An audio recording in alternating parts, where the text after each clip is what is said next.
जय हिंद दोस्तों, मैं किशन आप सबका स्वागत करता हूं। शुरू करते हैं आज के डिफेंस समाचारों को।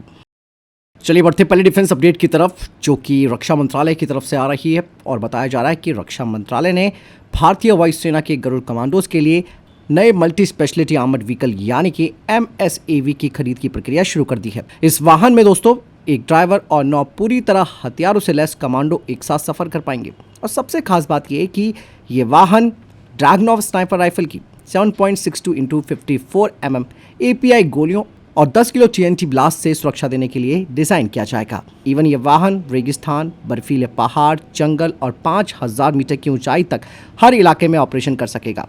इसकी छत पर 7.62 mm या फिर 12.7 mm machine gun, 40 mm grenade launcher या फिर रिमोट वेपन स्टेशन लगाया जा सकता है। इसमें 400 हॉर्स पावर का इंजन होगा, 100 किलोमीटर प्रति घंटे की स्पीड होगी, 600 किलोमीटर की इसकी रेंज होगी, रन फ्लैट टायर होंगे, ऑटोमेटिक फायर सिस्टम होगा और मॉडर्न नेविगेशन जैसी सुविधाएं होंगी, जिससे कि दोस्तों आने वाले समय में गरुड़ कमांडो की ताकत और सर्वाइवल क्षमता दोनों कई गुना बढ़ने वाली है। इवन इस वाहन की सभी सीटें ब्लास्ट प्रोटेक्टेड होंगी ताकि विस्फोट होने की स्थिति में जवानों को कम से कम नुकसान पहुंचे। इसके सभी शीशे बुलेट प्रूफ आर्मर्ड ग्लास से लैस होंगे। और एक और बड़ी बात यहाँ पर यह है कि स्मार्ट टेक्नोलॉजी का इस्तेमाल किया जाएगा इन वाहनों में, यानी कि इस MSAV में मॉडर्न नाविक, GPS और ग्लोनास बेस्ड नेविगेशन सिस्टम होगा। इसके अलावा इसमें digital map, front end foe identification, military radio, thermal camera, multispectral camouflage और नाइट ऑपरेशन सिस्टम जैसी मॉडर्न तकनीकें होंगी। चलिए दोस्तों, एमका को लेकर भी एक बड़ी अपडेट सामने आ गई है।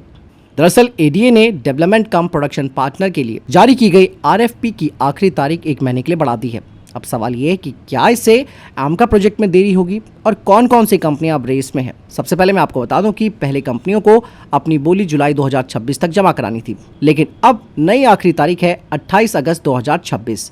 मतलब कंपनियों को अपनी तकनीकी, कमर्शियल्स और कीमतों से जुड़ी बोली तैयार करने के लिए 1 महीने का अतिरिक्त समय मिल चुका है। इस वक्त दोस्तों 3 दावेदार मैदान में उतर चुके हैं। पहला है टाटा एडवांस सिस्टम, दूसरा है L&T बेल डायनेमेटिक टेक्नोलॉजीज का कंसोर्टियम, तीसरा है Bharat forge BML data patterns का कंसोर्टियम।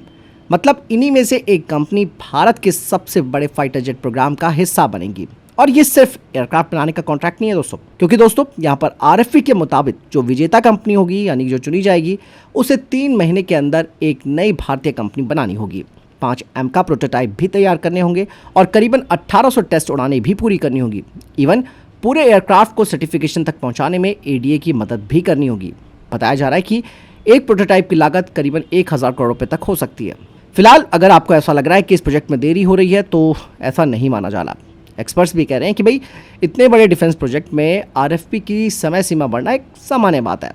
और अगर कॉन्ट्रैक्ट 2026 तक दोस्तों साइन हो जाता है तो योजना के अनुसार पहला एमका का प्रोटोटाइप लगभग 30 महीने में उड़ान भरेगा, जिसका मतलब है कि 2029 के मध्य तक पहली उड़ान का लक्ष्य बरकरार है। इसके बाद 84 महीनों तक परीक्षण चलेंगे और डेवलपमेंट का कार्य 2033 से 34 तक पूरा होने का लक्ष्य होगा। और इवन दोस्तों यहाँ पर एक और बड़ी अपडेट सामने आई है, जिसमें यह भी बताया जा रहा है कि L&T और बेल का कंसोर्टियम अब अपनी बिड स्ट्रेटेजी लगभग फाइनल भी कर चुका है और अगस्त के मध्य तक वो अपना प्रस्ताव जमा करने की तैयारी कर रहा है। इवन डिफेंस सोर्सेज का भी कहना है कि लार्सन एंड टूब्रो और भारत इलेक्ट्रॉनिक्स ने हाल ही के हफ्तों में 2 बड़ी स्ट्रैटेजिक बैठक की है और इन बैठकों में प्रोजेक्ट की कीमत, जिम्मेदारियों का बंटवारा और पूरे प्रोग्राम को कैसे पूरा किया जाना है इस पर सहमति बन चुकी है। मतलब अब दोनों कंपनियां अपनी बिड को फाइनल रूप देने में जुटी हुई है। और अगर यहाँ पर L&T और बेल की जो बिड है वो चुनी जाती है तो दोनों कंपनियां अपनी अपनी विशेषज्ञता के हिसाब से काम करेंगी, जिसमें कि L&T एयरक्राफ्ट की स्ट्रक्चर मैन्युफैक्चरिंग, प्रिसीजन इंजीनियरिंग, बड़े एरोस्पेस स्ट्रक्चर और प्रोडक्शन इंफ्रास्ट्रक्चर का काम संभालेगी, तो दूसरी तरफ बेल संभालेगी mission electronics, avionics, radar system, electronic warfare system, communication system और एडवांस इलेक्ट्रॉनिक सब सिस्टम। यानी कुल मिलाकर एक कंपनी विमान का ढांचा बनाएगी तो दूसरी कंपनी उसे मॉडर्न इलेक्ट्रॉनिक सिस्टम से लैस करेगी। और भारत सरकार की जो नई पॉलिसी है उसके अनुसार जो कंपनी ये प्रोजेक्ट जीतेगी उसे भविष्य में एमका का इंटरनेशनल मार्केट में एक्सपोर्ट करने का राइट भी मिल सकता है, जिसका मतलब ये है कि ये भारत के डिफेंस एक्सपोर्ट के लिए भी एक बड़ा अवसर बन सकता है। फिलहाल आपको वैसे क्या लगता है, कमेंट सेक्शन में अपनी राय जरूर दीजिएगा। वहीं दोस्तों भारत के QRSAM को लेकर एक बड़ी अपडेट सामने आई है और QRSAM जो आप सबको मालूम है कि भारत की एयर डिफेंस ताकत को बढ़ाने वाला है। ऐसे में रिपोर्ट्स बताती हैं कि भारत इलेक्ट्रॉनिक्स लिमिटेड ने उम्मीद जताई है कि QRSAM का बड़ा कॉन्ट्रैक्ट इस वित्त वर्ष के अंत तक साइन हो सकता है। और सबसे बड़ी बात यह है कि कॉन्ट्रैक्ट साइन होने के सिर्फ 18 महीनों के बाद पहला प्रोडक्शन सिस्टम जो है वो इंडियन आर्मी को मिल जाएगा। और QRSAM जो कि भारत का अपना स्वदेशी short range air defence system है, इसे बेल और अन्य भारतीय कंपनियां मिलकर तैयार कर रही हैं, जिसका उद्देश्य इंडियन आर्मी की आगे बढ़ती टैंक और मैकेनाइज्ड यूनिट्स को हवाई खतरों से सुरक्षा देना होगा। यहाँ पर बेल के अधिकारियों ने तो कहा है कि उन्हें पूरा भरोसा है QRSAM के कॉन्ट्रैक्ट साइन होने का, लेकिन उन्होंने ये भी कहा कि हो सकता है कि इसमें थोड़ी देरी भी हो, लेकिन अगर कॉन्ट्रैक्ट टाइम पर होता है तो 18 महीनों के अंदर पहला प्रोडक्शन सिस्टम इंडियन आर्मी के पास होगा। QRSAM को दोस्तों स्पेशली दुश्मन के fighter jets, attack helicopters, drone और UAV, क्रूज मिसाइल्स और कम ऊंचाई पर उड़ने वाले अन्य लक्ष्यों के खिलाफ तैयार किया गया है। और QRSAM की सबसे बड़ी ताकत है इसकी हाई मोबिलिटी। जहां पुराने एयर डिफेंस सिस्टम को डिप्लॉय करने के लिए रुकना पड़ता था, तो QRSAM चलते चलते दुश्मन को खोज सकता है, उसे ट्रैक कर सकता है और इवन जरूरत पड़ने पर मिसाइल दागकर उस पर हमला कर सकता है। और इसकी यही क्षमता इसे जंग के मैदान में बेहद प्रभावी बनाती है। और सबसे बड़ी बात, QRSAM में दोस्तों कई मॉडर्न स्वदेशी तकनीकें शामिल की गई हैं, जैसे कि I saw surveillance radar, multi function fire control radar, modern command and control system, canister launch missiles और एक साथ कई लक्ष्यों पर हमला करने की क्षमता। और इन तकनीकों की मदद से ये सिस्टम तेजी से प्रतिक्रिया दे सकता है। बात साफ हो जाती है, अगर प्लानिंग के अनुसार सब कुछ चलता है तो 2027 के अंत तक इंडियन आर्मी को पहला प्रोडक्शन QRSAM सिस्टम मिल जाएगा, जैसे कि सेना को तेज, मोबाइल और मॉडर्न एयर डिफेंस क्षमता मिल जाएगी। वहीं दूसरी तरफ प्रोजेक्ट 75I को लेकर भी एक बड़ी अपडेट सामने आई है। भारत और जर्मनी के बीच प्रोजेक्ट 75I के तहत करीबन 90,000 करोड़ रुपए की एक बड़ी डिफेंस डील अगले महीने साइन हो सकती है। और इस डील के तहत आप सबको मालूम है कि भारतीय नौसेना के लिए 6 आधुनिक टाइप 214 डीजल इलेक्ट्रिक स्टेल्थ पनडुब्बियां भारत में बनाई जाएंगी। इनकी सबसे बड़ी खासियत होगी एयर इंडिपेंडेंट प्रपल्सन सिस्टम यानी कि AIP, जिसकी मदद से ये लगभग 2 हफ्तों तक पानी के नीचे रह सकती हैं। मतलब बार बार इन्हें सतह पर आने की जरूरत नहीं पड़ेगी। ये प्रोजेक्ट जर्मनी की TKMS और भारत की Mazagon dock ship builder limited के सहयोग से पूरा किया जाएगा। साथ ही इस प्रोग्राम में ट्रांसफर ऑफ टेक्नोलॉजी और फाइनल पनडुब्बी तक लगभग 60% स्वदेशीकरण का लक्ष्य भी रखा गया है। हालांकि अभी कोई ऑफिशियली डील साइन नहीं हुई है, लेकिन अगले महीने तक हो सकती है। बताया जा रहा है कि जर्मनी के राजदूत अगले महीने तक इस समझौते पर हस्ताक्षर कर सकते हैं। चलिए बढ़ते हैं नेक्स्ट अपडेट की तरफ। रिपोर्ट्स बताती हैं कि 3 देशों ने भारत के आकाश एयर डिफेंस सिस्टम में इंटरेस्ट दिखाया। इनमें से 2 देश आकाश NG में दिलचस्पी रखते हैं, जबकि एक देश आकाश 1S खरीदना चाहता है। बताया जा रहा है कि आर्मीनिया, जो कि पहले से ही आकाश 1S का इस्तेमाल कर रहा है, अब वो भारत से आकाश NG लेना चाहता है। आकाश NG में आईसा रडार और बेहतर लक्ष्य पहचान क्षमता जैसी आधुनिक तकनीकें शामिल की गई हैं। रिपोर्ट्स बताती हैं कि ऑपरेशन सिंदूर के दौरान आकाश सिस्टम की प्रदर्शन ने इंटरनेशनल लेवल पर इसका भरोसा बढ़ा दिया और कई देशों का ध्यान भारत की इस स्वदेशी एयर डिफेंस सिस्टम की तरफ आ चुका है। फिलहाल इन नए संभावित सौदों की कोई ऑफिशियली पुष्टि तो नहीं हुई है और जो देश इंटरेस्ट दिखा रहे हैं उनका नाम भी सार्वजनिक नहीं किया गया है। फिर भी दोस्तों, अगर ये डील होती है तो डेफिनेटली भारत के डिफेंस एक्सपोर्ट को बड़ा बढ़ावा मिल सकता है। फिलहाल इस बारे में आपको क्या लगता है, कमेंट सेक्शन में लिखकर जरूर देगा। इसके अलावा दोस्तों, पहली बार दुनिया ने देखा है तेजस मार्क 1A का सबसे बड़ा सीक्रेट। हाल ही में HAL की प्रोडक्शन लाइन से सामने आए एक वीडियो में तेजस मार्क 1A का ELM 2052 आईसा रडार की पहली बार साफ तस्वीर दिखाई दी है। आमतौर पर ये रडार नोज कोन के अंदर छिपा रहता है, इसीलिए इसकी तस्वीरें बेहद दुर्लभ होती हैं।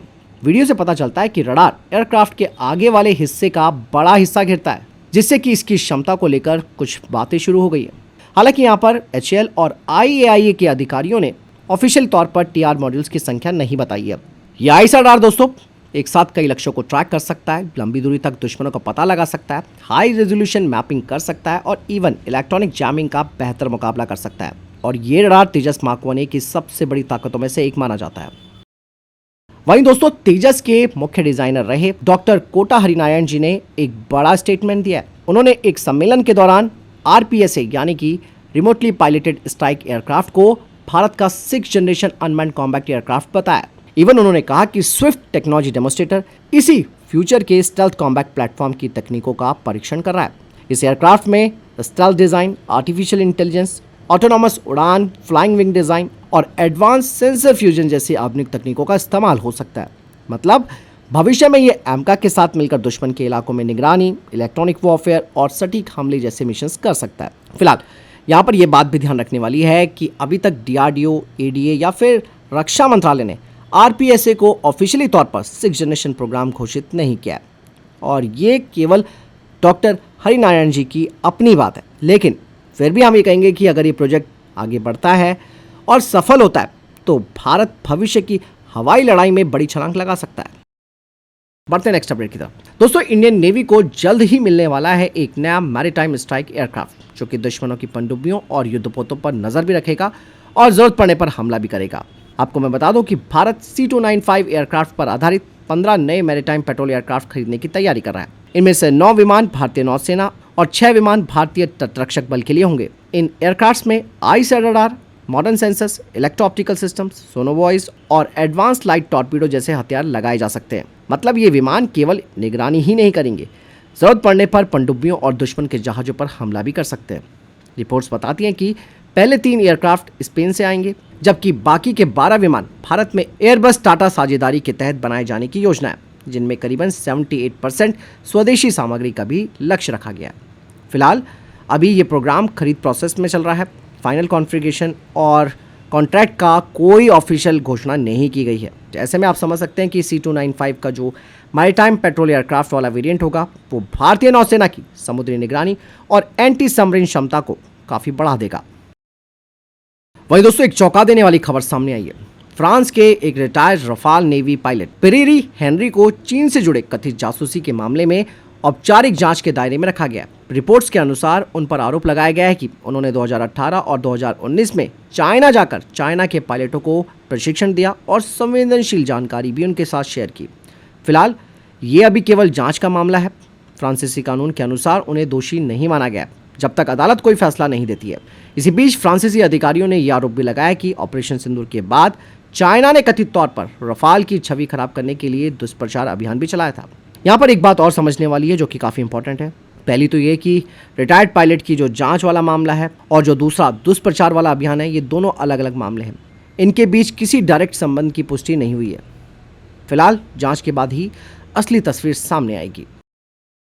वहीं दोस्तों, भारत के अपने स्वदेशी GPS सिस्टम नाविक को लेकर भी अपडेट आई है। सरकार ने संसद में बताया है कि नाविक में फिलहाल केवल 3 एक्टिव सैटेलाइट ही पोजीशनिंग, नेविगेशन और टाइमिंग सेवाएं दे रहे हैं, जबकि स्टैंड अलोन नेविगेशन के लिए कम से कम 4 सैटेलाइट्स की जरूरत होती है। और ये स्थिति IRNSS 1F सैटेलाइट का मिशन पूरा होने के बाद बनी है। लेकिन यहाँ पर अच्छी खबर ये है कि भारतीय सेना और जो महत्वपूर्ण सरकारी सेवाएं हैं उन पर इसका कोई असर नहीं पड़ा है, क्योंकि वे नाविक के साथ GPS और दूसरे ग्लोबल नेविगेशन सिस्टम का इस्तेमाल कर रहे हैं। अब खबर आ रही है कि इसरो जल्द ही NVS-03 सैटेलाइट लॉन्च करने की तैयारी है, जिससे कि नाविक की पूरी क्षमता फिर से बहाल हो जाएगी। फिलहाल ये एक टेम्परेरी चैलेंज बना हुआ है, कोई परमानेंट चैलेंज नहीं है। वहीं दोस्तों, भारत की BHEL को नाइजीरिया की डैंगोटे पेट्रोलियम रिफाइनरी से बड़ा ऑर्डर मिला है। बता दें कि अब BHEL 8 gas turbine generator packages बनाएगी और उनके एस्टेब्लिशमेंट और कमीशनिंग में भी मदद करेगी। इंटरेस्टिंग बात यहाँ पर यह है कि ये ऑर्डर एक कड़े इंटरनेशनल कंपटीशन के बीच BHEL ने हासिल किया। इन गैस टरबाइनों का निर्माण हैदराबाद और बेंगलुरु स्थित BHEL के प्लांट में होगा। ये गैस टरबाइन रिसर्च पैकेजेस के लिए दोस्तों BHEL का अब तक का सबसे बड़ा single supply and supervision order है। BHEL दोस्तों पहले भी Egypt, Ethiopia, Libya, Rwanda, Senegal, Sudan और नाइजीरिया जैसे कई अफ्रीकी देशों में सफल परियोजनाएं पूरी कर चुका है। और ये सौदा दिखाता है कि भारतीय इंजीनियरिंग और मेक इन इंडिया की तकनीक पर दुनिया का भरोसा लगातार बढ़ रहा है। बढ़ते नेक्स्ट अपडेट की तरफ, जो कि चाइना से आ रही है। चाइना ने दोस्तों तिब्बत के शिनजियांग यूनिवर्सिटी में एक नया high altitude drone research centre शुरू कर दिया और इस सेंटर को खासतौर पर ऊंचे पहाड़ी इलाकों में उड़ने वाले ड्रोन विकसित करने के लिए बनाया गया है। इन ड्रोन्स का इस्तेमाल सीमा की निगरानी, सैनिकों तक सामान पहुंचाने और रियल टाइम खुफिया जानकारी जुटाने में किया जा सकता है। रिपोर्ट्स बताती हैं कि इन ड्रोन्स को कम ऑक्सीजन, खराब मौसम और GPS रुकावट जैसी परिस्थितियों में भी काम करने के लिए तैयार किया जा रहा है। इवन यहाँ पर डिफेंस एक्सपर्ट्स कह रहे हैं कि इससे चाइना की LAC पर निगरानी और लॉजिस्टिक क्षमता जो है वो मजबूत हो सकती है। ऐसी कंडीशन में अब भारत के लिए भी high altitude drone, counter drone system और एयर डिफेंस को तेजी से मजबूत करना महत्वपूर्ण होगा। फिलहाल ये चाइना की क्षमता बढ़ाने की दिशा में एक बड़ा स्टेप है। वहीं दोस्तों, कल भारतीय नौसेना ने माहे class anti submarine warfare shallow watercraft series का 7वां जहाज मछलीपट्टनम लॉन्च किया है। ये BY-529 नाम से जाना जाएगा और ये 8 जहाजों की इस सीरीज का हिस्सा है। INS मछलीपट्टनम को खासतौर पर दुश्मन की पनडुब्बियों का पता लगाने और उन्हें रोकने के लिए डिजाइन किया गया है। इसके अलावा ये जहाज समुद्री निगरानी, माइन वॉरफेयर और लो इंटेंसिटी ऑपरेशंस भी कर सकता है। इस जहाज में दोस्तों 80% से ज़्यादा स्वदेशी सामग्री का इस्तेमाल हुआ है, जो कि भारत की बढ़ती नौसैनिक निर्माण क्षमता को दिखाता है, जिसका मतलब साफ है कि माही क्लास के ये जहाज हिंद महासागर क्षेत्र में भारत की समुद्री सुरक्षा को और मजबूत करेंगे। भारत की नेवी दोस्तों अब पहले से ज्यादा आत्मनिर्भर बन रही है। तो फिलहाल ये थे अभी तक के टॉप डिफेंस अपडेट्स। वीडियो के सामने कोई प्रश्न जवाब है, आपका कोई सवाल है, कमेंट सेक्शन में लिखकर जरूर पूछिएगा। वीडियो को लाइक और शेयर जरूर कीजिएगा। ख्याल रखिएगा अपना। जय हिंद, वंदे मातरम।